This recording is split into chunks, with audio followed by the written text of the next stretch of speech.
Gaming की आवाजें, controller पर उंगलियों की खटखट। अचानक एक भारी रोबोटिक और गूंजती हुई आवाज आती है। बधाई हो, आप सफलतापूर्वक 24 घंटे के गॉडली टाइकून सिस्टम से जुड़ चुके हैं। अब से अगले 24 घंटे तक आप जो भी पैसा खर्च करेंगे उसका 10 गुना आपको वापस मिलेगा। 24 घंटे बाद ये सिस्टम अपने आप गायब हो जाएगा।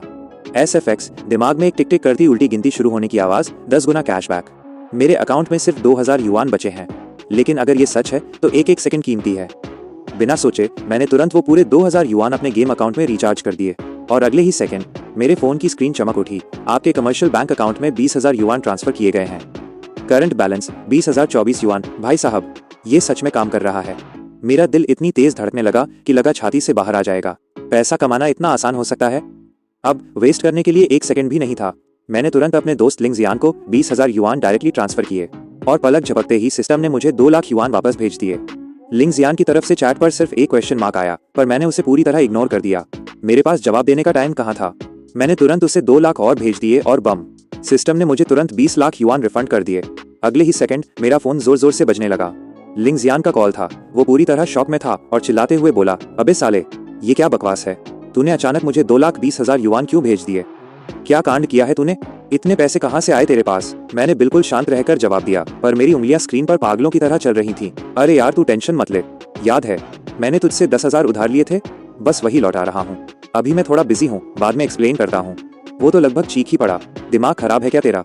10,000 के बदले कोई 2,20,000 लौटाता है क्या? लोन शार्क भी इतने पागल नहीं होते। सच बता, कर क्या रहा है तू? मेरी उंगलियों की रफ्तार जरा भी कम नहीं हुई। मैंने कहा, अच्छा सुन, तेरे ऊपर वो जो 1 लाख से ज्यादा का ऑनलाइन लोन है ना, उसे तुरंत चुका दे। वो एक सेकंड के लिए सन रह गया, फिर बोला, अच्छा ठीक है, मैं अभी जाकर चुकाता हूँ। जब तू फ्री हो तो मुझे कॉल करना। और उसने फोन रख दिया।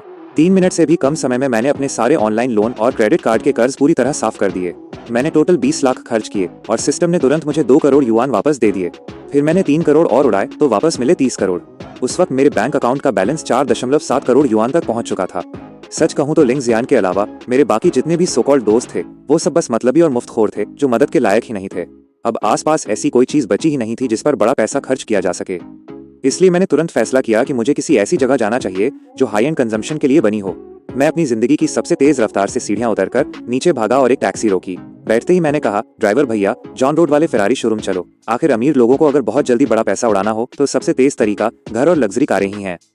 टैक्सी में बैठे बैठे मैंने फटाफट कई लाइव स्ट्रीमिंग ऐप्स डाउनलोड किए। मैंने स्ट्रीमर्स को देखने की जहमत तक नहीं उठाई। पहले प्लेटफॉर्म पर घुसते ही मैंने सीधे 40 लाख युआन रिचार्ज किए। सिस्टम ने तुरंत 4 करोड़ वापस दिए। बिना हिचकिचाए मैंने 60 लाख और रिचार्ज किए। अकाउंट में 6 करोड़ और आ गए। मेरा बैंक बैलेंस अब 9.4 करोड़ युआन तक चढ़ चुका था। बेशक मैं किसी एक प्लेटफॉर्म पर बहुत ज्यादा पैसा खर्च करने की हिम्मत नहीं कर रहा था ताकि किसी का फालतू ध्यान न खींचे, इसलिए मैंने बाकी के 10 लाख कुछ दूसरे लाइव स्ट्रीमिंग ऐप्स पर बांटकर खर्च किए और वहां भी कैशबैक ट्रिगर कर दिया। फिर मैंने आगे झुकते हुए टैक्सी ड्राइवर से कहा, भैया मैं बहुत जल्दी में हूँ, जितना तेज हो सके उतनी तेज पहुंचाओ, मैं आपको 5,000 युआन टिप दूंगा। ड्राइवर तो एकदम एक्साइटेड हो गया और जोर से हंसते हुए बोला, अरे सर जी, फिर तो आप बिल्कुल सही गाड़ी में बैठे हो। आज आपको दिखाता हूँ कि असली रेसिंग का उस्ताद किसे कहते हैं। अगले ही सेकंड टैक्सी किसी रॉकेट की तरह आगे भागने लगी। मैंने उसे लापरवाही से 5,000 युआन ट्रांसफर किए। सिस्टम ने मुझे 50,000 लौटा दिए। आधे घंटे से भी कम समय में मैं करीब 30 करोड़ युआन का रोटेशन कर चुका था। आम इंसान के लिए 30 करोड़ का मतलब है पूरी जिंदगी के लिए रिटायर हो जाना। पर अजीब बात थी, मुझे अभी भी तसल्ली नहीं मिल रही थी। सच तो ये है कि मुझे खुद नहीं पता था कि मेरा टारगेट अब क्या बन चुका है। लगभग 20 मिनट बाद हम आखिरकार फेरारी के शोरूम पहुंचे। शोरूम का कांच का दरवाजा खोलकर जैसे ही मैं अंदर गया, एक महिला सेल्स पर्सन ने विनम्रता से मेरा स्वागत किया। नमस्ते सर, फेरारी सेल्स सेंटर में आपका स्वागत है। क्या आपने कोई मॉडल पहले से सोच रखा है? मैंने सिर हिलाया और शांत रहकर जवाब दिया, नहीं, पर आप यहाँ की कारों के बारे में थोड़ा संक्षेप में बता दीजिए, मुझे अभी खरीदनी है। उसने मुझे ऊपर से नीचे तक देखा। मेरा पूरा आउटफिट शायद 1,000 का भी नहीं था। फिर भी उसने एक नकली मुस्कान चेहरे पर लाई और एक कार की तरफ इशारा करते हुए कहा, सर आप इसे देख सकते हैं, ये फेरारी 612 है। इसकी करंट प्राइस 57 लाख युआन है। मैंने अधीर होकर हाथ से इशारा किया और कहा, इंट्रोडक्शन की कोई जरूरत नहीं है, ये वाली डन करो, कार्ड स्वाइप करो, और हाँ, कुछ और कारें भी ढूंढो, मुझे वो सब भी चाहिए। सेल्स पर्सन पूरी तरह जम गई। मेरे साधारण हुलिये को देखकर उसे शायद लगा होगा कि कोई अकल्पनीय किस्मत अचानक उसके ऊपर बरस पड़ी है।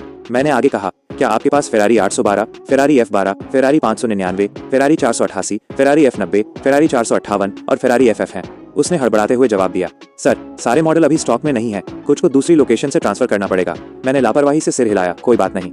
जो मॉडल मैंने बताए और ये 612, टोटल 8 कारें हुई। मुझे कोई ऑप्शंस या कस्टमाइजेशन नहीं देखना, सबका टॉप मॉडल यानी हाईएस्ट कॉन्फ़िगरेशन दे दो। कलर सिर्फ रेड और ब्लैक। टोटल प्राइस बताओ, मैं जल्दी में हूँ। सेल्स पर्सन ने तुरंत कैलकुलेटर उठाया और पागलों की तरह टाइप करने लगी। उसने कांपती आवाज में कहा, सर, सिर्फ कारों की लिस्टेड प्राइस ही नहीं, बल्कि टैक्स, इंश्योरेंस और एडिशनल कॉन्फ़िगरेशन मिलाकर इन सभी गाड़ियों का टोटल बिल 5,30,00,000 युआन हुआ है। मैंने अपने बैलेंस पर नजर डाली और शांति से कहा, एक एक करके खरीदना बहुत झंझट का काम है। ऐसा करो, इन सभी के 5 कंप्लीट सेट्स कर दो। सेल्स पर्सन का दिमाग पूरी तरह सुन्न हो चुका था। ऐसा नहीं था कि उसने अमीर लोगों को फेरारी खरीदते नहीं देखा था, लेकिन लग्जरी सुपर कार्स को सब्जी मंडी की गोभी टमाटर की तरह खरीदना बिल्कुल डरावना और अकल्पनीय था। फिर मैंने अचानक पूछा, क्या आपके पास ला फेरारी है? उसने निराश होकर जवाब दिया, नहीं सर, ला फेरारी एक लिमिटेड एमिशन मॉडल है, वो ग्लोबली पूरी तरह सोल्ड आउट हो चुकी है। मुझे ये सुनकर थोड़ा अफसोस हुआ, लगा कि ये कार मुझे नहीं मिल पाएगी। खैर, मैंने अपना कार्ड आगे बढ़ा दिया।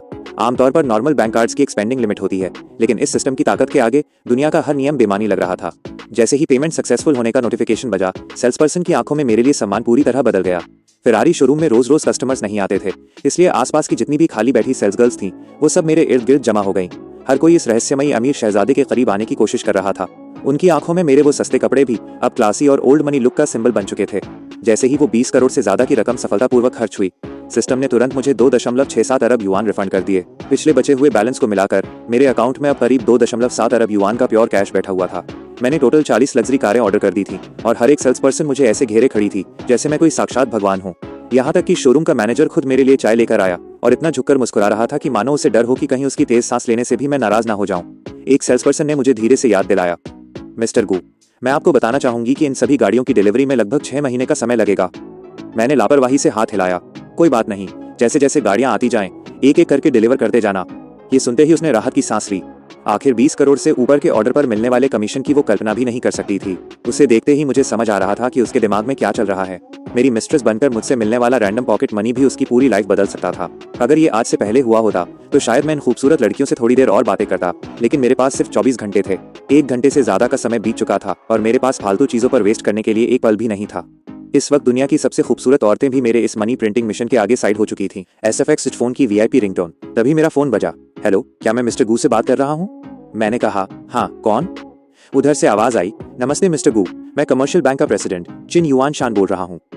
सर, हमने आपके प्राइमरी अकाउंट पर अभी 2.6 अरब युआन का एक ओवरसीज ट्रांसफर नोटिस किया है।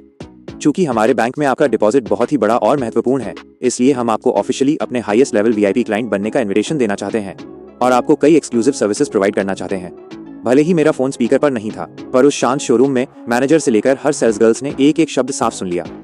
सबके सब शौक में जम गए, खासकर वो लड़की जिसने मुझे पहली फेरारी दिखाई थी। वो तो 20 करोड़ को ही बहुत बड़ी बात मान रही थी, पर 2.6 अरब युआन की बात सुनकर उसकी दुनिया ही हिल गई। लेकिन सच कहूं तो मुझे VIP स्टेटस में कोई दिलचस्पी नहीं थी।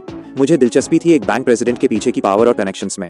मैंने तुरंत कहा, प्रेसिडेंट चिन, VIP वाली बात बाद में करेंगे, अभी मुझे एक मदद चाहिए। मुझे प्रॉपर्टीज खरीदनी है, luxury flats, penthouse, villa, जितने आलीशान हो उतना अच्छा। क्या रियल एस्टेट में आपकी कोई पहचान या कनेक्शंस हैं? उन्होंने बेहद सावधानी और सम्मान से पूछा। जी बिल्कुल है सर, क्या आप अभी देखना चाहेंगे? मैंने कहा, हाँ बिल्कुल, अगर प्रॉपर्टीज अच्छी हैं तो मैं ऑन द स्पॉट पूरा पेमेंट कैश में करूंगा। प्रेसिडेंट चिन तुरंत बोले, प्लीज मुझे बस कुछ मिनट दीजिए मिस्टर गू, मैं तुरंत लोगों से कांटेक्ट करता हूँ। फोन कटने के बाद शोरूम का माहौल पूरी तरह बदल गया। अब कोई सेल्स गर्ल्स जोर से सांस लेने की हिम्मत भी नहीं कर पा रही थी। अगर मेरे पास सिर्फ कुछ करोड़ होते तो शायद वो अमीर घर में शादी करने के सपने देखती, पर जब उन्होंने सुना कि मेरे पास अरबों रुपए हैं और ये सिर्फ शुरुआत है, तो मैं उनकी पहुंच से बहुत ऊपर का देवता बन चुका था। मैंने जाते जाते मैनेजर से पूछा, क्या यहाँ कोई ऐसी कार है जिसे मैं आज ही ड्राइव करके ले जा सकूं? एक सेल्स पर्सन हड़बड़ाते हुए बोली, मिस्टर गू, आपकी सभी गाड़ियों में प्रीमियम कस्टमाइजेशन पैकेजेस शामिल हैं, इसलिए जो गाड़ी सबसे पहले तैयार हो पाएगी वो दोपहर 3 बजे तक मिल पाएगी। मैंने सिर हिलाया, ठीक है, जो भी कार सबसे पहले रेडी हो मुझे तुरंत कॉल करना, फ्यूल टैंक भी फुल करवा देना और नंबर प्लेट नॉर्मल ही चलेगी। मुझे अभी कुछ और काम निपटाने हैं। मैनेजर और अनगिनत सेल्स गर्ल्स के बेहद भारी और रिस्पेक्टफुल एस्कॉर्ट के बीच मैं आखिरकार शोरूम से बाहर निकला। जैसे ही मैं बाहर आया, प्रेसिडेंट चिन का दोबारा फोन आ गया। मिस्टर गू, मैंने कई लोगों से बात कर ली है, बहुत से लोग अपनी प्रॉपर्टीज बेचने के लिए तैयार हैं। आप कहाँ मिलना चाहेंगे? मैंने टाइम देखा, दोपहर हो चुकी थी। अगर पॉसिबल हो तो मीटिंग अपने बैंक में ही रखवा लीजिए। मैं चाहता हूँ कि सब लोग दोपहर 3 बजे तक वहां पहुंच जाएं। प्रेसिडेंट चिन ने तुरंत कहा, आप जैसे सम्मानित गेस्ट की सेवा करना हमारे लिए गर्व की बात है। मैं तुरंत सारा अरेंजमेंट करता हूँ। फोन रखने से पहले मुझे एक और बात याद आई। मैंने जोड़ दिया, बाय द वे प्रेसिडेंट चिन, क्या आप किसी प्राइवेट यॉट मैन्युफैक्चरर या प्राइवेट जेट सेलर को जानते हैं? उन्होंने पूरे कॉन्फिडेंस से जवाब दिया, आप प्लीज बिल्कुल फिक्र मत कीजिए मिस्टर गू, कमर्शियल बैंक अपने एलीट क्लाइंट्स को टॉप टियर सर्विसेज देता है। आपको जो भी चाहिए हम सब अरेंज कर देंगे। मैं हल्का सा मुस्कुराया, बहुत बढ़िया, फिर दोपहर की मीटिंग में उनके लिए भी अपॉइंटमेंट्स फिक्स कर दीजिए। भले ही अपॉइंटमेंट्स बाद के लिए सेट थे, पर मेरे पास अभी भी कुछ घंटे बचे थे, जिसका सीधा सा मतलब था पैसा खर्च करना जारी रखना। शुक्र है कि वो पूरी सड़क लग्जरी कार शोरूम से भरी पड़ी थी। 500 मीटर से भी कम दूरी पर मैं एक पोर्श शोरूम में घुस गया। मेरे कुछ बोलने से पहले ही वहाँ की मैनेजर पूरे सेल स्टाफ के साथ भागती हुई आई। नमस्ते मिस्टर गू, मैं यहाँ की मैनेजर सुआंग चिन हूँ। पोर्श में आपका स्वागत है। मुझे तुरंत समझ आ गया कि क्या हुआ था। बाहर फोन पर बात करते हुए जो 2 मिनट मैंने बिताए थे, उतने में फेरारी के लोगों ने पूरे लग्जरी कार डिस्ट्रिक्ट में खबर फैला दी थी। अब हर शोरूम को पता चल चुका था कि एक भयानक रूप से अमीर आदमी आया है, जिसने लापरवाही से करीब 30 करोड़ युआन खर्च करके फेरारी के 7 मॉडल्स के 5-5 सेट्स खरीद लिए हैं। किसी को मेरे खरीदने का लॉजिक समझ नहीं आ रहा था। मैंने शांत रहकर पूछा, क्या आपके पास पोर्श के सारे मॉडल्स अवेलेबल हैं? मैनेजर ने उत्साह में कांपते हुए कहा, जी हाँ मिस्टर गू, हम आपके लिए कोई भी पोर्श मॉडल अरेंज कर सकते हैं, भले ही कुछ के लिए ट्रांसफर ऑर्डर्स लगाने पड़े। मैंने तुरंत सिर हिलाया। ठीक है, जितने भी प्रीमियम कस्टमाइजेशन पैकेजेस हैं सब लगा दो। बेस्ट कलर कॉम्बिनेशन और हाईएस्ट कॉन्फ़िगरेशन का यूज करना। मुझसे डिटेल्स मत पूछो, जो सबसे बेस्ट हो वो चुन लो। मैनेजर खुशी से लगभग कांपने लगी। एक लंबी कैलकुलेशन के बाद उसने रिपोर्ट दी, मिस्टर गू, सभी प्रीमियम कॉन्फ़िगरेशन मिलाकर टोटल बिल 5 करोड़ युआन हुआ है। इसमें 2 अलग-अलग वर्जन्स की पोर्श 918, एक पोर्श 911 और एक केएन जीटी शामिल है। मैंने बिना पलक झपकाए अपना बैंक कार्ड फिर से निकाल दिया। 1 घंटे से भी कम समय में एक और हैरान परेशान स्टाफ के बीच से मैं पोर्श शोरूम से बाहर आ गया। 200 मीटर बाद मैंने लैम्बोर्गिनी में एंट्री की। बिल्कुल वही सीन दोबारा रिपीट हुआ। वहां मैंने लैम्बोर्गिनी रेवेंटन, लैम्बोर्गिनी एवेंटाडोर और लैम्बोर्गिनी वेनेनो रोडस्टर सिलेक्ट की। फुल कॉन्फ़िगरेशन के बाद टोटल प्राइस लगभग 4 करोड़ युआन आई और एक बार फिर मैंने उनके 5-5 सेट्स ऑर्डर कर दिए। मेरे अकाउंट से तुरंत 20 करोड़ युआन और गायब हो गए। मेरा बैलेंस थोड़ी देर के लिए 4.9 अरब से गिरकर 4.7 अरब हुआ, पर सिस्टम ने तुरंत मुझे 2 अरब से ज्यादा का रिफंड देकर मेरे टोटल एसेट्स को 6.72 अरब युआन पर पहुंचा दिया। हमेशा की तरह मैंने कॉन्ट्रैक्ट साइन किए और बिना टाइम वेस्ट किए अगला स्टॉप मासेराती बनाया।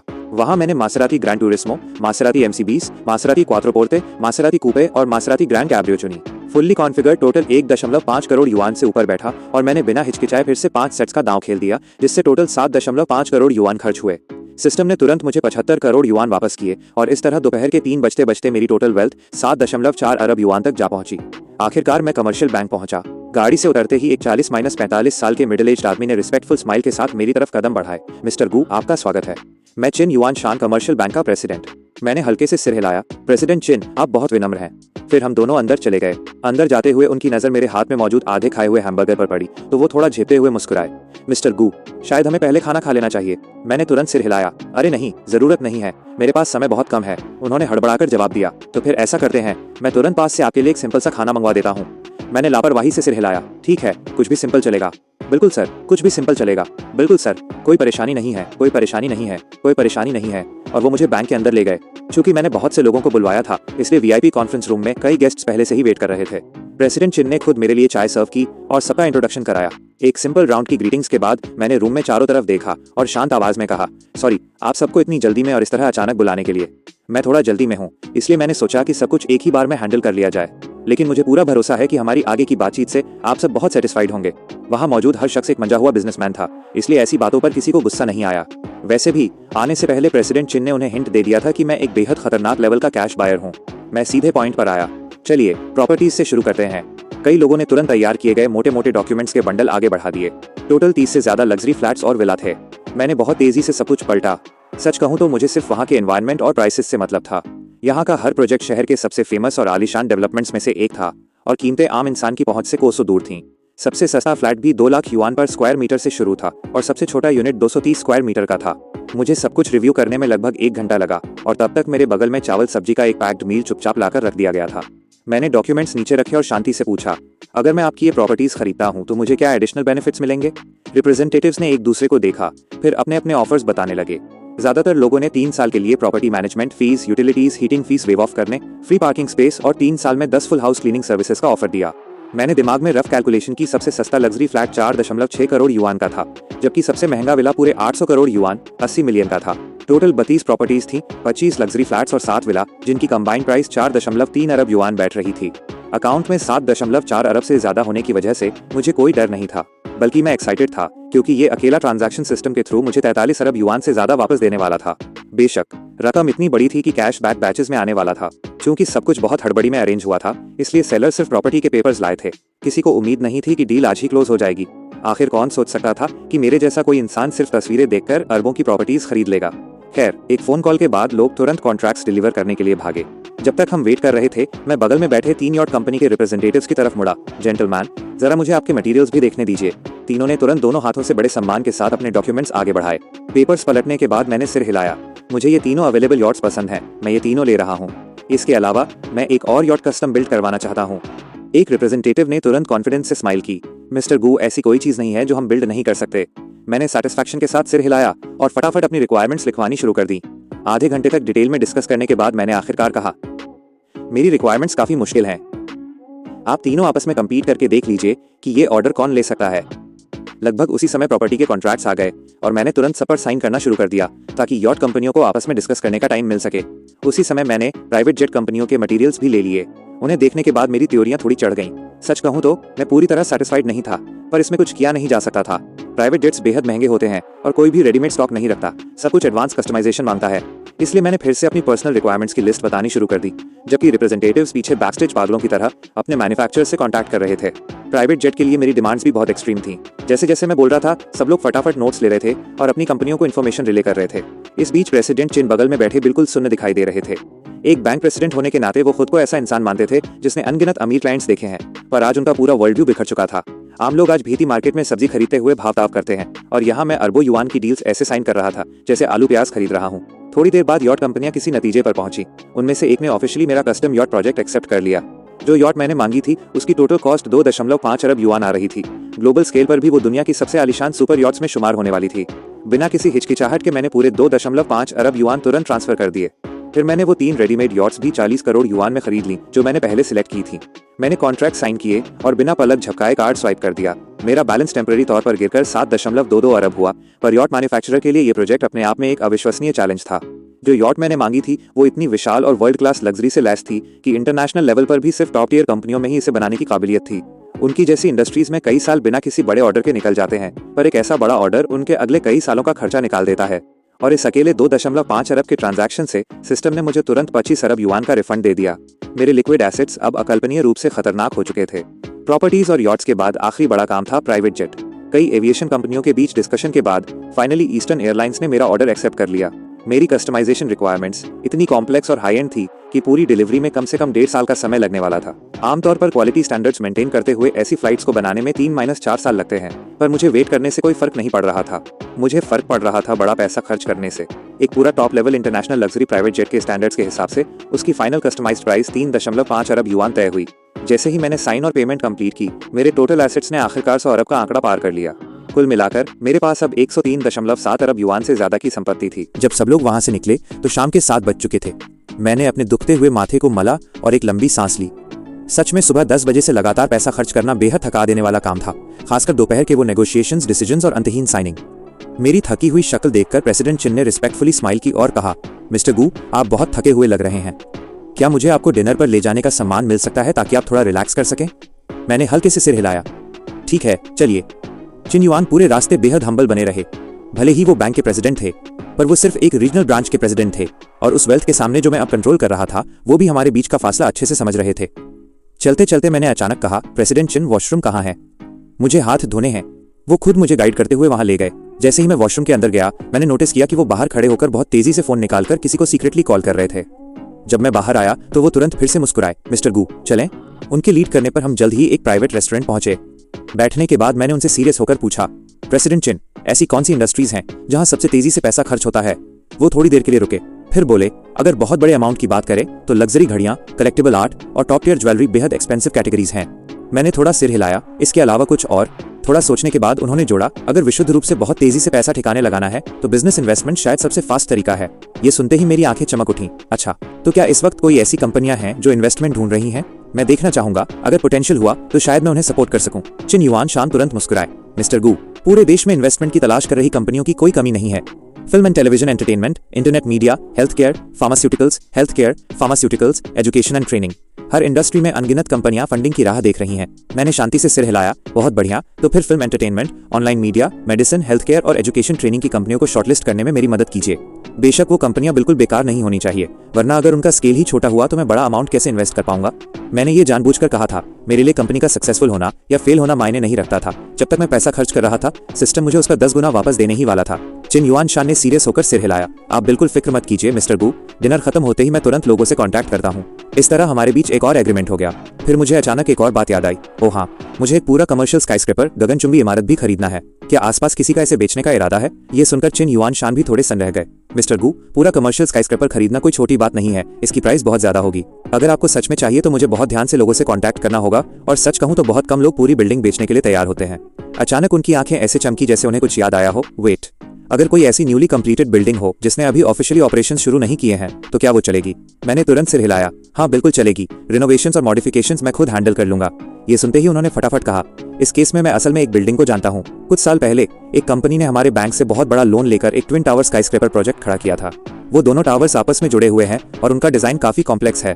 उसमें commercial areas, offices, hotels, apartments और कई मिक्स्ड यूज सेक्शंस शामिल हैं। वो प्रोजेक्ट पिछले महीने ही कंप्लीट हुआ है और मैंने सुना है कि वो अभी इंटीरियर्स का काम करवा रहे हैं। मुझे बस एग्जैक्ट सिचुएशन का पता नहीं है। मैंने उन्हें बीच में ही टोक दिया, मुझे डिटेल से कोई मतलब नहीं है, मुझे वो पूरा का पूरा खरीदना है। प्रेसिडेंट चिन, उनसे पूछिए अगर डील सही बैठती है तो मैं इसे तुरंत परचेज कर सकता हूँ। चिन युआन शान ने सिर हिलाया और ऑन द स्पॉट कॉल लगा दिया। चेयरमैन लू, हेलो, इतनी रात को कॉल करने के लिए सॉरी, क्या कुछ इंपॉर्टेंट है? दूसरी तरफ से एक बेबस हंसी आई। ओल्ड चिन, क्या तुम लोन रीपेमेंट के लिए कॉल कर रहे हो? फिक्र मत करो, जैसे ही बिल्डिंग ऑफिशियली ओपन होगी रेंटल इनकम से हम सब चुका देंगे। चिन युआन शान ने तुरंत जवाब दिया, नहीं नहीं, मेरा वो मतलब नहीं है। मैं असल में ये पूछने के लिए कॉल कर रहा हूँ कि क्या आपका टावर्स को बेचने का कोई इरादा है? उधर से आवाज थोड़ी कॉशियस हो गई। बेचने का? चिन युआन शान ने बात जारी रखी, मेरे पास अभी एक बेहद पावरफुल क्लाइंट बैठे हैं। मैं ओरिजिनली उन्हें ये प्रोजेक्ट इंट्रोड्यूस करना चाहता था, पर अगर आपका बेचने का कोई इरादा नहीं है तो फिर रहने दीजिए। जैसे ही उसने पावरफुल क्लाइंट सुना, चेयरमैन लू की टोन तुरंत बदल गई। वेट जी, वेट, कितने पावरफुल है वो? चिन युआन शान ने शांति से कहा, मैं ज्यादा डिटेल्स रिवील नहीं कर सकता, पर इतना बता सकता हूं कि वो दोनों टावर्स को ऑन द स्पॉट कैश में खरीद सकते हैं। चेयरमैन लू दूसरी तरफ बिल्कुल खामोश हो गए। अगर उन्हें तुरंत पूरे फंड्स रिकवर करने का मौका मिल रहा था तो बेचना उनके कई करंट प्रॉब्लम्स को सॉल्व कर सकता था। थोड़ी देर बाद वो सावधानी से बोले, ऐसा करते हैं ओल्ड चिन, मैं कल बाकी लोगों से डिस्कस करके बताता हूँ। पर चिन युआन शान ने मेरी तरफ देखा और तुरंत जवाब दिया, क्लाइंट ने स्पेसिफिकली कहा है कि अगर डिस्कशन आज रात हो सकता है तो वो कल सुबह 10 बजे से पहले सब कुछ फाइनलाइज कर देंगे, लेकिन अगर सुबह 10 बजे के बाद की बात है तो वो कहीं और देख लेंगे। चेयरमैन लू हैरान रह गए। ओल्ड चिन, क्या मजाक कर रहे हो? स्काईस्क्रेपर्स कोई ऐसे खरीदता है क्या? डिसीजन के लिए सिर्फ एक रात? मजाक बंद करो। चिन युआन शान ने शांत होकर कहा, मैं आपको सिर्फ एक बात बता सकता हूँ, इस क्लाइंट ने सिर्फ आज के दिन में करीब 11 अरब युआन कैश खर्च किए हैं। जैसे ही चेयरमैन लू ने यह सुना, उनकी सांसें बदलने लगीं। बाकी सब छोड़ भी दें तो जो इंसान लापरवाही से एक दिन में 10 अरब से ज्यादा कैश उड़ा सकता है, उसके पास भयानक फाइनेंशियल स्ट्रेंथ होगी। ऐसा आदमी उनके साथ कोई गेम नहीं खेलेगा। पर फिर भी उन्हें समझ नहीं आ रहा था कि सामने वाले को इतनी जल्दी क्यों है। बिल्डिंग्स खरीदने में तो हफ्तों की इंस्पेक्शंस, नेगोशिएशंस, इवैल्यूएशंस और लीगल रिव्यूज होते हैं, पर ये mysterious buyer normal business logic को पूरी तरह इग्नोर कर रहा था। आखिर में चेयरमैन लू ने एक बेबस सांस ली। ठीक है, मुझे 1 घंटा दो, मैं तुम्हें बैक कॉल करता हूँ। फोन कटने के बाद मैंने अपना माथा हल्का सा दबाया और याद दिलाया, ओ हाँ प्रेसिडेंट चिन, उन इन्वेस्टमेंट कंपनियों को मत भूलना। उन्होंने तुरंत सिर हिलाया। मैं अभी एक ग्रुप मैसेज भेजकर देखता हूँ कि कौन कौन सी कंपनियां फिलहाल इन्वेस्टमेंट ढूंढ रही हैं। इस पॉइंट पर मेरी वेल्थ 100 अरब युआन पार कर चुकी थी और मैं इस पैसे को आइडल छोड़ने का कोई चांस नहीं ले सकता था। भले ही सिस्टम कल बंद हो जाए, इन्वेस्टमेंट्स अपने आप में वर्थ इट थे। क्या पता फ्यूचर में इनमें से कुछ बहुत प्रॉफिटेबल साबित हो जाए। खैर, जैसे ही चिन युआन शान ने मैसेज भेजा, उनका फोन पागलों की तरह बजने लगा। 10 सेकंड से भी कम समय में किसी का कॉल आ गया। प्रेसिडेंट चिन, जो इन्फॉर्मेशन आपने अभी पोस्ट की है, क्या वो सच है? चिन युआन शान ने शांति से कहा, मैं कंफर्म कर सकता हूँ कि ये बिल्कुल सच है और वो क्लाइंट फिलहाल मेरे बगल में ही बैठे हैं। दूसरी तरफ का बंदा एकदम एक्साइटेड हो गया, तो फिर कल सुबह मैं खुद आकर कॉपरेशन डिस्कस करना चाहूंगा। चिन युआन शान ने मेरी तरफ देखा और मेरे हल्के से सिर हिलाने पर कहा, कल सुबह ठीक 8 बजे अपनी कंपनी के डॉक्यूमेंट्स और कॉन्ट्रैक्ट्स लेकर बैंक के कॉन्फ्रेंस रूम में पहुंच जाइए। उधर से आवाज आई, thank you president Chin, thank you so much. इसके बाद कॉल्स का सिलसिला थमा ही नहीं। 1 घंटे से भी कम समय में चिन युआन शान ने कम से कम 20 कॉल्स अटेंड किए, जो सबके सब इन्वेस्टमेंट्स या पार्टनरशिप्स के लिए थे। बाकी लोग तो कॉल लाइंस बिजी होने की वजह से मैसेजेस स्पैम कर रहे थे। लगभग 1 घंटे बाद चेयरमैन लू का दोबारा फोन आया, प्रेसिडेंट चिन, सबसे डिस्कस करने के बाद हम टावर्स बेचने के लिए तैयार हैं, पर कुछ टेनेंट्स किराएदारों के साथ पहले से साइन एग्रीमेंट्स हैं, तो वो इश्यूज आपके क्लाइंट को खुद रिजॉल्व करने होंगे। मैंने हाथ से इशारा किया कि कोई प्रॉब्लम नहीं है। चिन युआन शान ने तुरंत जवाब दिया, कोई प्रॉब्लम नहीं है, कल सुबह ठीक 7 बजे सारे डॉक्यूमेंट्स और कॉन्ट्रैक्ट्स लेकर बैंक के कॉन्फ्रेंस रूम में आ जाइए। थोड़ी और फॉर्मल बातचीत के बाद फोन कट गया। अपने फोन पर अनरीड मैसेजेस की बाढ़ को देखकर चिन युआन शान सिर्फ एक बेबस मुस्कान मुस्कुरा सके। फिर मुझसे सावधानी से पूछा, मिस्टर गू, बहुत सारे लोग हैं, मैं किन किन को कंफर्म करूं? मैंने आराम से पीछे टेक लगाई और कहा, उनसे कह दो जो लोग आज रात फ्री हैं वो आज रात ही मुझसे मिल सकते हैं। जो आज रात नहीं आ सकते उन्हें कल सुबह 9 बजे से पहले हर हाल में पहुंचना होगा। 9 बजे के बाद आने की कोई जरूरत नहीं है, क्योंकि 10 बजे के बाद मुझे कुछ और काम हैंडल करने हैं और मेरे पास किसी भी चीज को देखने का टाइम नहीं होगा। हालांकि वो बेहद क्यूरियस थे कि मैं सुबह 10 बजे के बाद ऐसा क्या करने वाला हूं, पर चिन युआन शान ने समझदारी दिखाते हुए कुछ नहीं पूछा। उन्होंने चुपचाप सिर झुकाया और सबको रिप्लाई करना शुरू कर दिया। काफी देर होती देखकर उन्होंने सजेस्ट किया, मिस्टर गू, क्यों ना हम लोकेशन चेंज कर लें। इसके बाद वो मुझे खुद एक प्राइवेट क्लब हाउस के एंट्रेंस पर ले गए। मिस्टर गू, ये हमारे ही एक क्लाइंट का प्राइवेट क्लब है। अंदर एंटरटेनमेंट एरियाज, लाउंजेस, मसाज और शांत प्राइवेट रूम्स हैं, जहां बाद में बिजनेस डिस्कस करना भी कन्वीनियंट रहेगा। उनके लीड करने पर मैं रूम नंबर 66 में पहुंचा। हमारे अंदर घुसते ही वहां मौजूद हर शख्स तुरंत खड़ा हो गया। चिन युआन शान मुस्कुराया और मेरा इंट्रोडक्शन कराया। जेंटलमैन, ये है मिस्टर गू, आज रात के कुबेर। भले ही मैं उम्र में छोटा था, पर उनकी आंखों में मैं साक्षात चलता फिरता पैसा था। ईमानदारी से कहूं तो मुझे हर एक उद्योग की गहरी समझ नहीं थी, पर मैं कुछ सेक्टर्स का फ्यूचर साफ देख सकता था।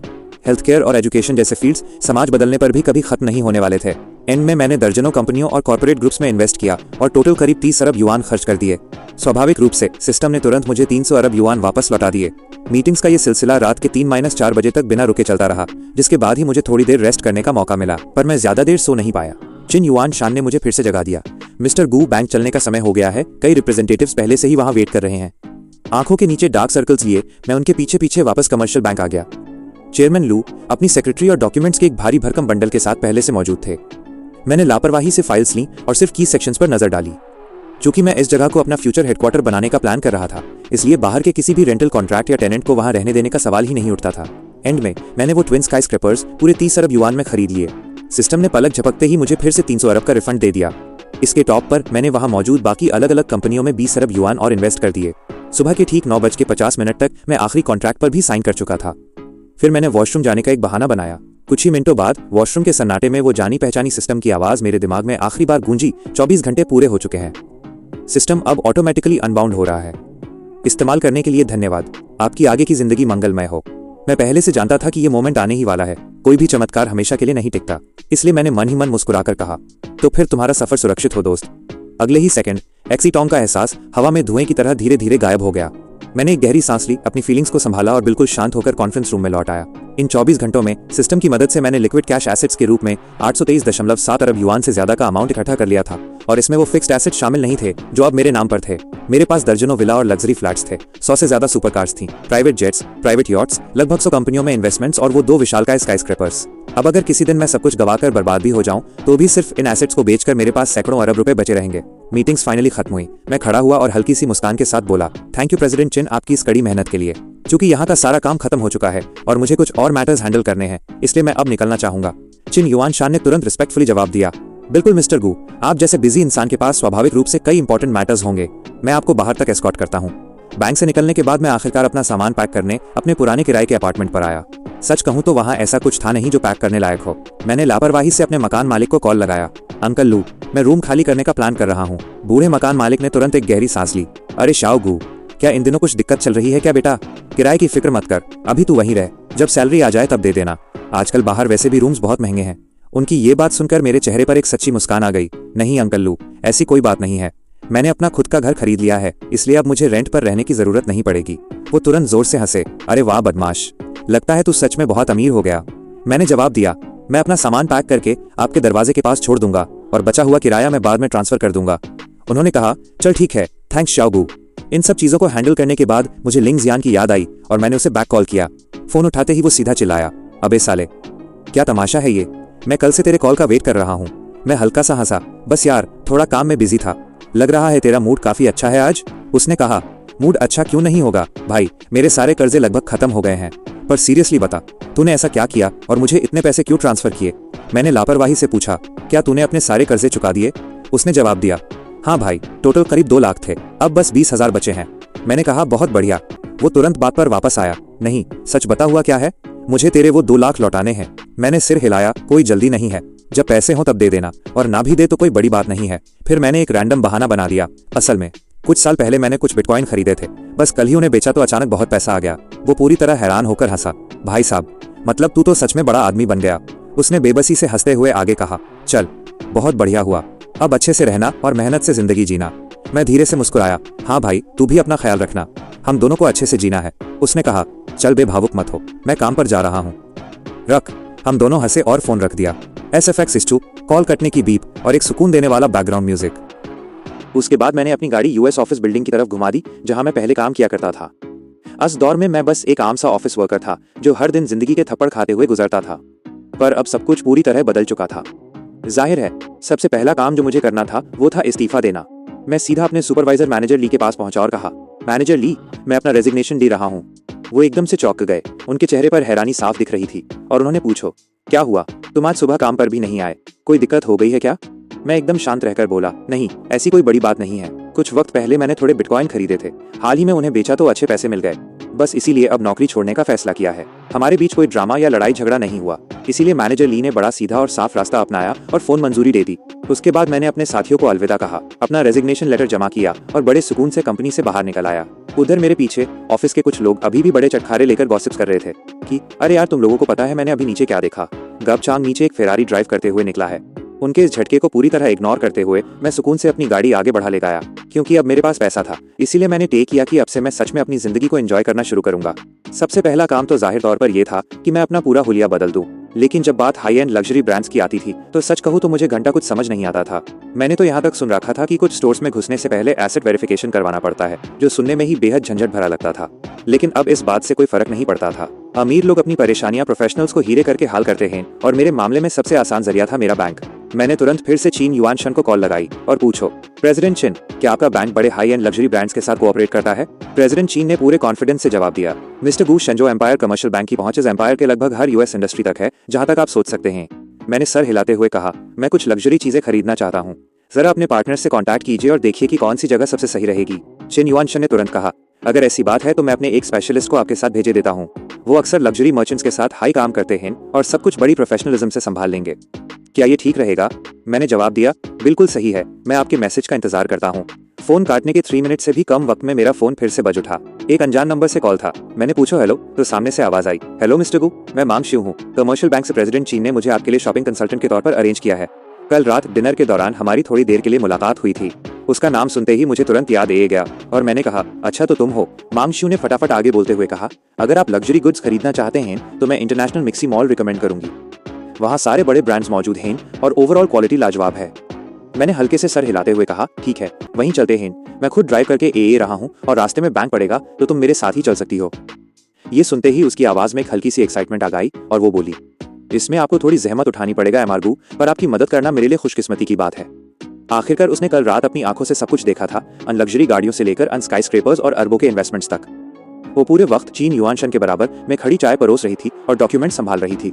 उसने मुझ जैसा सुपर रिच इंसान पहले कभी नहीं देखा था और अब मेरा उनकी जिंदगी में आना उनके लिए खुला मौका लग रहा था। सवाल बस इतना था कि क्या वो इस मौके को लपक पाएगी। कुछ हाई मिनटों में मैं बैंक के नीचे पहुंच गया। उसके कार में बैठने से पहले ही मैंने चुपके से उस एक बार ऊपर से नीचे तक देखा, पर अब जला वो मेरे बराबर वाली सीट पर बैठी थी तो मैं उस और साफ देख पा रहा था। मांग शिव का काद लगभग 168 सेंटीमीटर था और उसका फिगर बेहद आकर्षक था। हाई हील्स के साथ वो आराम से 172 सेंटीमीटर तक पहुंच रही थी। उसके बॉडी प्रोपोर्शंस बिल्कुल परफेक्ट द। साथ ही साथ वो भी चुपके से मुझे ऑब्जर्व कर रही थी। मेरे कपड़े अभी भी वही आम सस्ते ब्रांड्स के द, जिन्हें मैंने कुछ 100 युआन में खरीदा था, जो मेरे सुपर रिच स्टेटस के साथ बिल्कुल मेल नहीं खाते द। बेशक उसकी आंखों में ये चीज अब लोग की लग्जरी का एक नया सिंबल बन चुकी थी। ड्राइविंग करते हुए मैंने आमतौर पर पूछो, तुम लग्जरी गुड्स के बारे में काफी कुछ जानती लगती हो। मांग शिव ने धीरे से सर हिलाते हुए कहा, जी हाँ, मेरे काम में शेंग के कई लग्जरी ब्रांड्स के साथ कोऑपरेशन शामिल रहता है और मुझे खुद भी ये सब चीजें पसंद हैं, तो काफी कुछ जानकारी हो गई है। जल्द ही हम इंटरनेशनल मिक्सी मॉल पहुंच गए। कार से उतरने के बाद हम दोनों एक दूसरे को चुपके से आते जाते देखते हुए कंधे से खंडा मिलाकर चलने लगे। मांग शिव की लंबी टंगे और उनका एलिगेंट फिगर रास्ते में लोगों का ध्यान अपनी तरफ खींच रहा था। इस बीच वो मेरे बारे में हर छोटी डिटेल का ध्यान से एनालिसिस कर रही थी। फिर उन्होंने एक प्रोफेशनल मुस्कान के साथ कहा, मिस्टर गू, आपने पहले जिक्र किया था कि आप मेंस क्लोथिंग और लग्जरी वॉचेस खरीदना चाह रहे हैं। इस हिसाब से मैं हर्मीज, अरमानी और ज़ेग्ना जैसे ब्रांड्स रेकमेंड करूंगी। ये बिजनेस और कैजुअल दोनों स्टाइल्स को बेहतरीन तरीके से बैलेंस करते हैं और आप जैसे यंग सक्सेसफुल मन पर बहुत अच्छे लगेंगे। रही बात वॉचेस की, तो पटेक फिलिप और वैशरॉन कॉन्स्टेंटिन बेहतरीन चॉइसेस हैं। मैंने कहा, ठीक है, चलो देख लेते हैं। उनके गाइडेंस में हम ज़ेग्ना के स्टोर में एंटर हुए।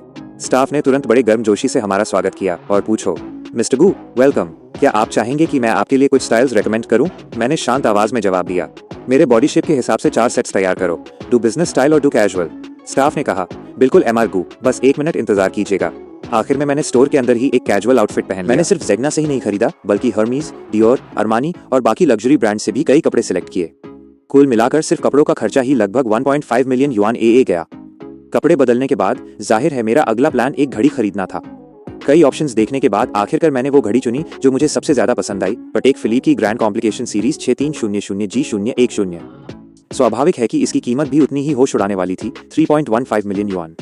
मैंने बिना किसी हिचकिचाहट के अपना कार्ड स्वाइप कर दिया। मेरे बराबर में खड़ी मांग शिव की आंखों में साफ जलन और हसरत दिख रही थी। वो साफ तौर पर खुद ऐसी ही आलिशान जिंदगी जीने के सपने देखती थी। मुझे इस तरह पानी की तरह पैसा बहाते देख उसके अंदर के जज्बात और उलझ गए कॉर्पोरेट ढंग से। पतेक फिलिप के स्टोर से निकलने के बाद मैंने वक्त देखा, दोपहर के बाद का वक्त हो चुका था। मैंने आम ढंग से पूछो, क्या आसपास कोई अच्छा रेस्टोरेंट है? मुझे तुम्हारी इस मेहनत के बदले तुम्हें लंच ट्रीट करनी चाहिए। मांगशू ने फटाफट जवाब देते हुए कहा, पास ही में एक बहुत ही प्यारा वेस्टर्न रेस्टोरेंट है, हालांकि वो काफी महंगा है। मैंने हल्के से मुस्कुराते हुए कहा, परफेक्ट, चलते हैं फिर। वो रेस्टोरेंट सच में बेहद महंगा था।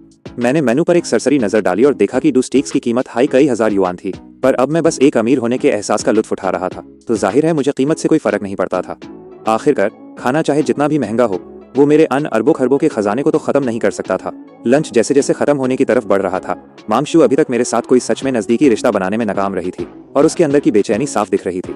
आखिरकार मैं अभी ऑफिशियली उसकी पर्सनल जिम्मेदारी नहीं था। बैंक के सभी 10 प्राइवेट बैंकिंग असिस्टेंट्स मेरी तवज्जो पाने के लिए आपस में मुकाबला कर रहे थे।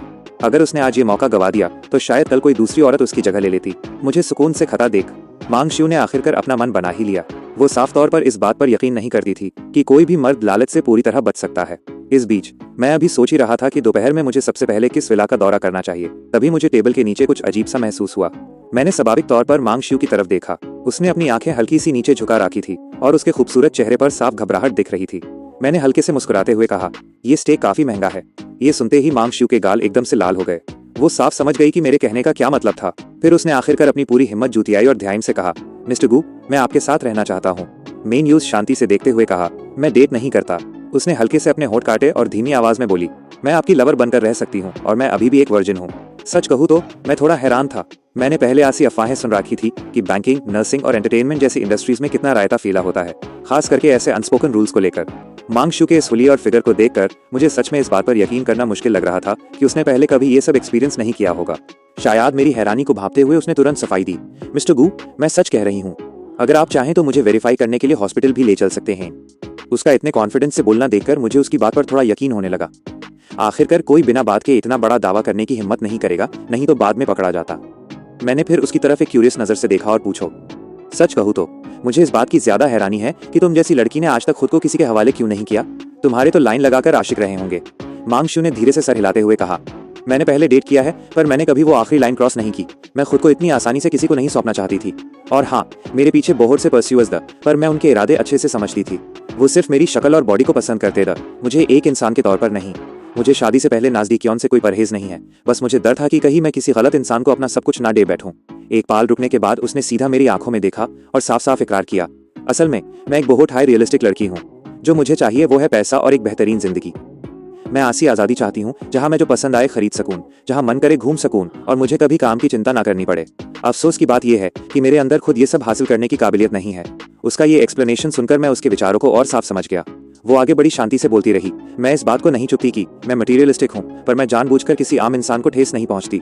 मिसाल के तौर पर मेरे जो परस्यूअर्स थे, अगर उनकी कंडीशंस मेरे स्टैंडर्ड से मेल नहीं खाती थी तो मैंने कभी उनके जज्बात के साथ खिलवाड़ नहीं किया। मैंने उन्हें साफ कह दिया कि ये नामुमकिन है और मैंने कभी उनका पैसा भी कबूल नहीं किया। सच कहूँ तो उसके इस हिस्से ने मुझे थोड़ा इम्प्रेस किया। अगर उसने दूसरों को इमोशनली मैनिपुलेट करके पैसे लिए होते तो बाद में मामला काफी गंदा हो सकता था, पर उसकी बातों से लगा कि उसने पूरे वक्त एक साफ बाउंड्री बनाए रखी थी। शुरुआत से ही मांगशू ने अन मर्दों को बड़े साफ और सीधे ढंग से माना किया था। इस तरह अगर वो फ्यूचर में किसी अमीर मर्द को ढूंढ भी लेती तो पीछे कोई उलझा हुआ इमोशनल रायता नहीं बचा रहता। सच में आसी डिसाइसिवनेस काफी तारीफ के काबिल थी। फिर उसने अचानक एक हल्की सी घबराहट भरी आंखों से मेरी तरफ देखा और ध्यान से पूछो, ब्रदर गू, क्या आपको लगता है कि मैं इसके काबिल हूँ?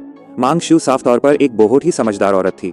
वो अच्छे से जानती थी कि उसे क्या चाहिए, पर उससे भी ज्यादा जरूरी ये था कि वो जानती थी कि विकी यूज क्या बिल्कुल नहीं करना है।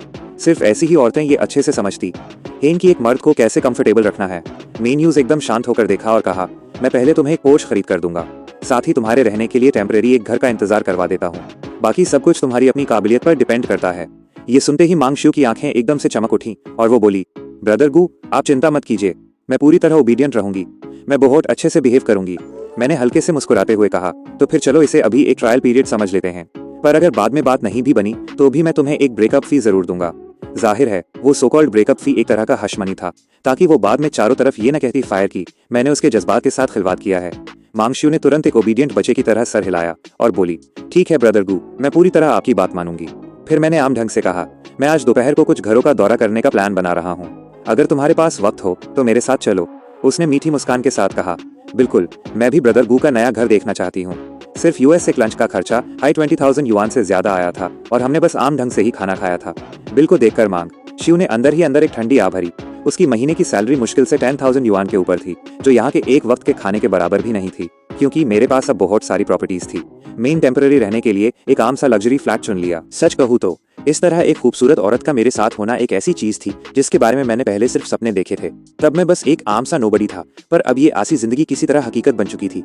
मैं जिंदगी के इस अचानक बदलाव को देखकर अंदर ही अंदर हैरान था। इस बीच मांगशु भी अपनी पोजीशन को अच्छे से समझ रही थी, पर उसके लिए ये बात कोई बहुत बड़ी मायने नहीं रखती थी। बैंकिंग में काम करने की वजह से उसने पहले ही कई अमीर मर्दों को देखा था। वो ऊपर से देखने में सभी बड़े कामयाब और इज्जतदार लगते थे, पर पर्सनली उनमें से लगभग कोई भी वफादार नहीं था। यहाँ तक कि सबसे शरीफ दिखने वाले अमीर लोग भी अपने आसपास कम से कम 3 औरतें तो रखते। आखिरकार माहौल ही इंसान को बदल देता है। उसकी बड़ी खिड़की के पास खड़े होकर मांगशियू शांति से बाहर की यूएस चमकती हुई सिटी को घूर रही थी, जैसे कहीं खो गई हो। मैं उसके पास गया और ध्यान से पूछो, क्या सोच रही हो? उसने स्काईलाइन को देखते हुए क्वाइटली जवाब दिया, ये शहर कितना कामयाब और आलिशान है, पर आम लोग अपनी पूरी जिंदगी जिद्दोजहद में गुजर देते हैं, फिर भी कभी इस शहर का हिस्सा नहीं बन पाते। मैंने हल्के से मुस्कुराते हुए कहा, शेंजिन सच में बहुत आलिशान है, पर सच कहूँ तो ये एक हाई क्लास प्रोस्टिट्यूट की तरह है। अगर तुम गरीब हो तो ये तुम्हें नीची नजर से देखता है, पर अगर तुम अमीर हो तो ये तुम्हें दुनिया की हर आलिशान से आलिशान चीज का मजा चखा देगा। मांगशु ने मुझे बड़े बेबस होकर देखा। जो एक खूबसूरत रोमांटिक माहौल उन्होंने बनाया था, वो मेरे इस बेबाक और कड़वे शब्दों की वजह से एक झटके में गायब हो गया। वो धीरे से आगे बढ़ी और मेरे बराबर में बैठ गई। हल्के से मेरे सीने से लगते हुए उसने अपना हाथ मेरी कमर पर लपेट लिया। उसके जिस्म से एक हल्की और बेहतरीन खुशबू ए रही थी, जिसने कुदरती तौर पर मेरे अंदर के जज्बातों को जागा दिया। मैंने अपना सर हल्का सा झुकाया और पूछो, तुम्हें ये घर कैसा लगा? मांगशु ने शांति से जवाब देते हुए कहा, ये एक सपने की तरह खूबसूरत है। मुझ जैसा इंसान अपनी पूरी जिंदगी काम करे तो भी ऐसी जगह खरीदने की औकात नहीं रुक सकता। मैंने शांत आवाज में कहा, तो फिर अब से यहीं रहो। अगर तुम अगले 3 साल तक मेरे साथ रह सकी तो मैं ये घर तुम्हारे नाम कर दूंगा। जैसे ही उसने ये सुना, उसके दिल की धड़कन एकदम से तेजी से भागने लगी। उसके सामने खड़े इस मर्द के सिर्फ एक सेंटेंस ने उसकी पूरी किस्मत को हमेशा के लिए बदल कर रख दिया था। अ फ्लैट यूज इस बड़े शहर में सिर्फ जिंदा रहने के लिए कभी मरने मारने वाली जिद्दोजहद नहीं करनी पड़ेगा, ना हाई यूज एक आम अपार्टमेंट खरीदने के लिए दशकों तक घिसना पड़ेगा। दोपहर में हम दोनों ने थोड़ी देर आराम किया, जिसके बाद मैं धीरे से उठा और अंगड़ाई ली और कहा, चलो चलते हैं, कुछ खाते हैं। फिर मैंने उसकी तरफ एक मायनेकेज नजर डाली, मुस्कुरा दिया और बोला, शायद हमें कुछ ऐसी चीज खानी चाहिए जो ताकत दे। मुझे चिंता है कि कहीं तुम बहुत ज्यादा थक ना जाओ। ये सुनते ही मांगशु के गाल फिर से एकदम लाल हो गए। जल्द ही हम दोनों ने कपड़े बदले और धीरे से गाड़ी लेकर बाहर निकल गए। डिनर के दौरान मांगशु आखिरकार वो सवाल पूछने से खुद को नहीं रोक पाई जो उसने काफी वक्त से दबा रखा था। ब्रदर गू, मेरे अलावा आपकी जिंदगी में और कितनी औरतें हैं? मैंने आम ढंग से जवाब देते हुए कहा, अभी तो कोई नहीं है, बस तुम ही हो। ये जवाब सुनकर वो सच में दंग रह गई। उसने पहले से ये मान रखा था कि मेरे आसपास पहले से ही कई औरतें होंगी, और उसने तो ये चिंता भी शुरू कर दी थी कि वो उनसे कैसे कम्पीट करेगी। उस बिल्कुल उम्मीद नहीं थी कि मेरे पास कोई दूसरा नहीं है। इस बात ने उस सच में बहुत बड़ा झटका दिया। साथ ही साथ उसके दिल में एक अजीब सा प्रेशर भी महसूस हुआ। ये जलन नहीं थी, क्योंकि हम दोनों एक दूसरे को बहुत ही कम वक्त से जानते थे, पर फिर भी किसी चीज ने यूज अंदर से टच किया था। बाद में यूएस रात, जब मैं बाथरूम में था, उसने चुपके से अपने फोन पर कुछ चीजें सर्च की, जैसे how to make your boyfriend happy और 100 डिलिशियस डिशेज मैन लव। लगता है उसने ऐसी किताबें पहले खरीदी थी, पर कभी सीरियस होकर नहीं पढ़ी थी, क्योंकि वो हमेशा काम में बिजी रहती थी। पर अब उस अचानक लग रहा था कि ये सब चीजें उसके दिमाग में बेहद जरूरी हैं। उसका एक बात पर पक्का यकीन था, ऐसा कोई मर्द नहीं है जो नर्म और केयरिंग औरतों को पसंद न करे। जिन औरतों को लोग ग्रीन टी गर्ल्स कहते हैं, वो जरूरी नहीं कि बुरी हों। आखिरकार वो सो कॉल्ड अच्छी लड़कियां हमेशा एक मर्द की परवाह करती हैं, इस बात की चिंता करती हैं कि उस ठंड तो नहीं लग रही या वो थक तो नहीं गया। उसके हर फैसले की इज्जत करती हैं और यूट्री यूज हमेशा स्पेशल फील करवाती हैं। कौन सा ऐसा मर्द होगा जिसे ये एहसास पसंद नहीं आएगा? यहाँ तक कि मैं भी इस बात से इनकार नहीं कर सकता था। बाद में यूएस रात, बिस्तर पर मेरे बराबर में लेते हुए मांगशु ने अचानक मुझे कास के पकड़ लिया और ध्यान से बोली, अगर फ्यूचर में आपके पास कोई दूसरी औरत ए भी जाए तो प्लीज मुझे मत छोड़ना, मैं बस आपके साथ रहना चाहती हूँ। उसकी यूएस नर्म आवाज, यूएस मासूम चेहरे और अननम आंखों के इस जादू के आगे लगभग कोई भी मर्द खुद को रोक नहीं पाता। सच कहूँ तो मैं उसके विचारों की इस गहराई को देखकर थोड़ा हैरान था, पर आखिरकार उसने मुझे अपना सबसे पहला वक्त दिया था। जब तक वो कोई बड़ी गलती नहीं करती, मैं जाहिर है उसके साथ बुरा सलूक नहीं करने वाला था।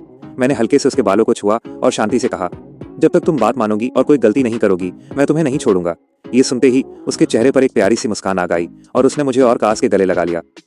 Thank you brother Gu. Brother Gu सबसे अच्छे हैं। जब हम बाद में रात को होटल लौटे तो हमारे बीच का माहौल पहले से कहीं ज्यादा नेचुरल हो चुका था। पहले का एक्सपीरियंस होने की वजह से हमारा दूसरा राउंड पहले वाले से कहीं ज्यादा इंटेंस था, और इस बार मांगशु खुद भी पहले से बहुत कम नर्वस लग रही थी। अगले दिन कई मेरी आंख खुली, वो पहले ही काम पर जा चुकी थी। मेरे फोन में अभी भी उसके भेजे हुए कई मीठे मैसेजेस पड़े जो वो जाने से पहले छोड़ गई थी। सच कहूँ तो मैं अभी भी एक अमीर लाइफस्टाइल का पूरी तरह आदी नहीं हुआ था। ना कोई काम, ना कोई अलार्म, ना कोई प्रेशर। जब मन करे सो जाओ, जो मन करे वो करो। अभी भी ये सब कुछ मुझे लगभग एक हसीन सपने जैसा लग रहा था। तभी मुझे अचानक एक चीज याद आई। आज अन स्काईस्क्रेपर्स का सर्वे करने का परफेक्ट मौका था जिन्हें मैंने खरीदा था। आखिरकार मैंने अनडू ट्विन टावर्स पर 30 बिलियन युआन खर्च किए थे। उन्हें एक बार ढंग से देखने ना जाना तो बेवकूफ़ी होती। वो टावर्स वांगफू रिवर के किनारे बड़े आलीशान ढंग से खड़े थे जो सीधा बादलों को छू रहे थे। जब मैं उनके नीचे खड़ा हुआ और ऊपर की तरफ देखा तो मेरे अंदर अचानक एक नया जुनून और एम्बिशन जाग उठा।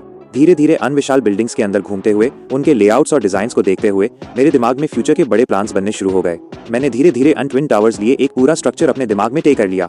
पहले 4 फ्लोर्स एक विशाल लग्जरी शॉपिंग सेंटर बनेगा जो बड़े ब्रांड्स और सुपरमार्केट से भरा होगा। फ्लोर्स 5 से 7 में रेस्टोरेंट्स, जिम्स, एंटरटेनमेंट फैसिलिटीज और लेजर स्पेसेस शामिल होंगे। 8th फ्लोर के ऊपर सब कुछ मेरे फ्यूचर बिजनेस एम्पायर के लिए ऑफिसेज, एम्प्लॉय डॉर्मेटरीज और बिजनेस रिसेप्शन एरियाज के तौर पर उस होगा। रही बात मेरे अपने ऑफिस की, तो मैं यूज टॉप फ्लोर के पास रखूंगा जहां से मैं नीचे बहती हुई पूरी नदी के नज़ारे को देख सकूं। अब फ्लैट जॉन एक जनरल डायरेक्शन तय हो चुकी थी, तो अगला सवाल था एक बेहद काबिल डिजाइन और रेनोवेशन कंपनी ढूंढने का। ये सोचते ही मैंने तुरंत चीन युआन शन को कॉल लगाई और पूछो, प्रेसिडेंट चेन, क्या आप किसी मजबूत इंटीरियर डिजाइन और रेनोवेशन कंपनी को जानते हैं? मैं अपनी अंडू बिल्डिंग्स को पूरी तरह से रिमॉडल करना चाहता हूँ। ये सुनकर चीन युआन शन अचानक हल्के से हंसने लगे और बोले, मिस्टर गू, क्या आपने यूएस दिन खुद एक आईशीहाई कंपनी में इन्वेस्ट नहीं किया था? मैं एक पल के लिए ठिठक गया, फिर मुझे आखिरकार याद आया। आज दिन मैंने इतने सारे कॉन्ट्रैक्ट साइन किए थे कि मुझे उनमें से आधे भी ढंग से याद नहीं थे, पर उनके याद दिलाने के बाद मुझे धुंधला सा याद आया कि जिस कंपनी में मैंने बड़े शेयर होल्डर के तौर पर इन्वेस्ट किया था वो असल में एक डिजाइन कंपनी हाई थी। फटाफट अपने कॉन्टैक्ट्स को चेक करते हुए मैंने आखिरकार वो नंबर ढूंढा और कॉल लगाई और पूछो, अगर मुझे सही याद है तो मैंने आपकी कंपनी में इन्वेस्ट किया है ना? दूसरी तरफ से आवाज एकदम से बेहद एक्साइटेड हो गई। बिल्कुल चेयरमैन गू, आप फिलहाल 35% ओनरशिप के साथ हमारी कंपनी के सबसे बड़े शेयर होल्डर हैं। मैंने हल्के से सर हिलाते हुए कहा, अच्छा है, मैंने हाल हाई में चेयरमैन लोसेडू स्काईस्क्रेपर्स खरीदे हैं और मैं चाहता हूं कि उन्हें पूरी तरह से नए सिरे से डिजाइन और रेनोवेट किया जाए। मैनेजर ने बहुत एक्साइटेड होकर जवाब दिया, चेयरमैन गू, इसमें कोई दिक्कत ही नहीं है क्योंकि ये हमारी अपनी कंपनी आपके इस प्रोजेक्ट को संभाल रही है। आप पूरी तरह से फैंग साइन बेपरवाह रह सकते हैं। बस आप हमें अपने आइडियाज बताइए और हम सब कुछ संभाल लेंगे।